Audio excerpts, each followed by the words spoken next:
ও মা, বাড়ি আজকে লোকজন আসছে তো, খোকা বললো আজকে তোমার কাছে শুতে। এই ঠান্ডায় আপনি আমার এখানে শোবেন? ঠিক আছে, একটু সরে শোবেন ওদিকে।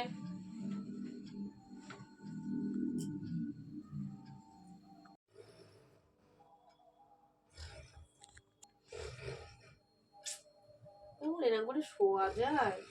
ও মা,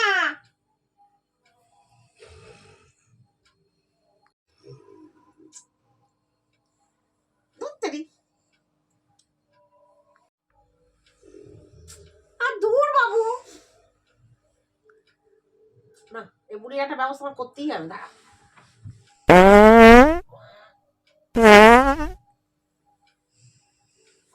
বাবা কি বিচ্ছিরি গন্ধ, বাবা কি করে যে আমার ছেলেটা শরীরটা কি জানি। ওরে বাবা, কি করে? ও মা, কোথায় যাচ্ছেন এত রাত্রে? বাবা বাবা কি চিংড়ি মাছ পাতে গন্ধ। দেখ কেরাম বুড়ি, জ্বালানো আমারে।